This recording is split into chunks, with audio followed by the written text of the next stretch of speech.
Sabay-sabay natin alamin ang mga kaganapan na nangyayari sa ating bansa.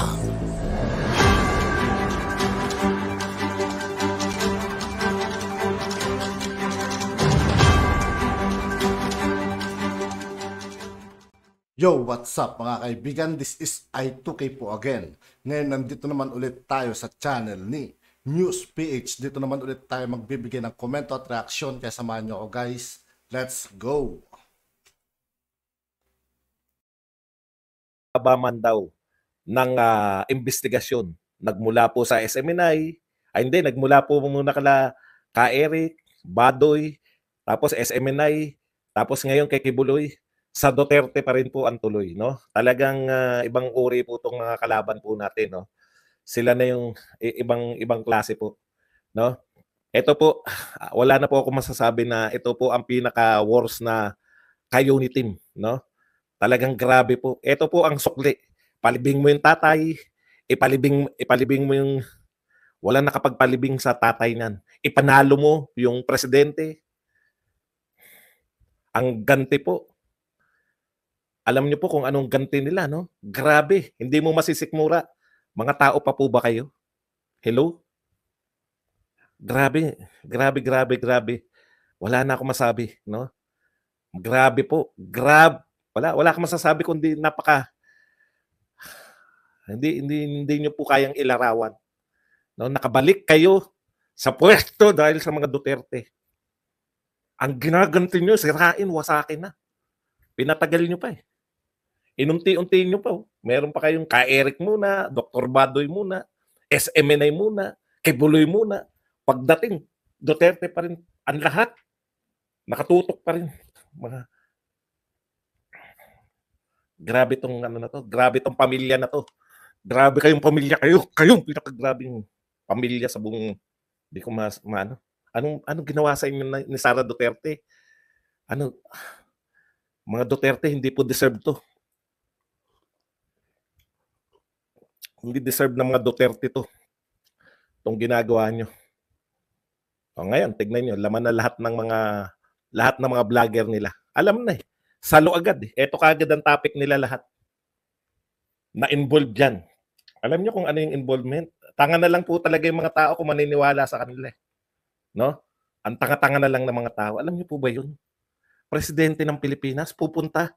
Ito po kukuha ng baril kay Buloy. Presidente ng Pilipinas. Ang tingin nyo ba sa mga Pilipino? Tanga? Taga-supply siya ng baril ng presidente?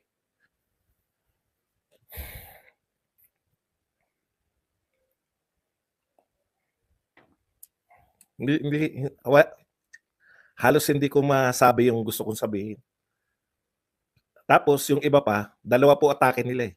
Nilabas nila pareho ngayon. Yung una yan sa Senado. Pilit na pilit eh. No? Alam niyo yung kwento? Kay Buloy, inapi kami, eto mga tao umapi sa amin, sinexual harass kami ay ginutom, lahat. Di ikaw naman na parang alanganin ka kung maniniwala ka, mukhang kapag kasi umiiyak-iyak pa eh. Alam niyo po sa ginagawa niyo, mas lalong hindi nagiging credible yung inyong mga witness, no? Imagine niyo O ayan din, sinabi na rin pati sa House of Representatives. Baka mas malupit dyan sa House of Representatives. Alam nyo, grabe. Ngayon, lahat ng topic ng mga tokmol na halos hindi ko kung anong uri ng mga tao to. Ang mga kadil natin, hindi. Grabe. Wala po akong masabi. Grabe kayo. Maniniwala kayo? Presidente ng Pilipinas pupunta kay Kibuloy para manghingi ng baril? Presidente ng Pilipinas, pinakamakapangyarihan tao. Alam nyo, hindi na ako magtataka eh. No? Hindi na ako magtataka. Ay, si Hontivirus lang po bang sa tingin yung utak niyan? Grabe naman kayo. Sa tingin nyo, kaya ni Hontivirus isipin yan? Alam niyo po, hindi po ako magtataka. Baka sa susunod na hearing, ngayon barilan nilalabas kay Kibuloy, di ba? Sa susunod na hearing niya, droga na, o bilyong-bilyong salapi na yung binabaon doon sa kingdom, kung ano man yung tawag doon sa lugar ni Kibuloy. Hindi ako magtataka kung gano'n na mapunta yung usapan. Di ko, walang sense. Alam niyo po ba yun? Walang sense yung akusahan mo yung Pangulo ng Pilipinas na nanghihingi ng baril o kung ano man. Hindi ko po maintindihan kung, alam niyo yun, yung singit na singit. Nakuha niyo po ba yung, alam mong isiningit lang. Binubugbog po kami, isinexual harass po ako, hindi po ako pinakakain ng 7 araw, gusto ko na magsumbong sa pamilya ko. Tapos nakita ko rin nga po pala si Duterte, nag-ano po ng baril. Miski sa kwento niya, walang, alam niyo yun, miski sa kwento niya, walang katuturan yung bigla, si President Duterte nga po pala. Parang afterthought, matapos po kami bugbugin. Ay, nakita ko nga po pala si, habang may latay-latay ako sa Wetmax, habang pinasukan ako ng kung ano man dito. Nakita ko po si Duterte at si Sara Duterte, may mga baril po silang dala. Presidente ng Pilipinas, pagbababain mo ng baril? Diyos ko naman. Ano naman logic nun? Alam niyo ba yung ibig sabihin ng Presidente ng Pilipinas? Kung ilan ang alalay ng Presidente ng Pilipinas? Kala mo kung magkwentuhan, pumunta rito, kumuha ng baril eh.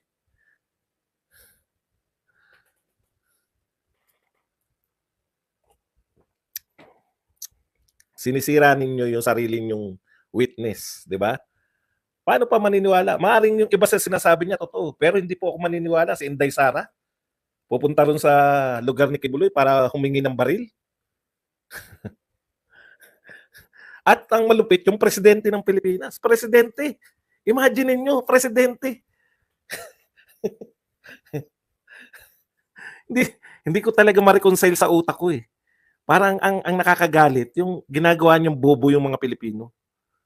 Okay lang, 'di ba? Okay naman yun, yung parang si yung anong inano nila diyan dati, yung si Senyor Aguila, 'di ba?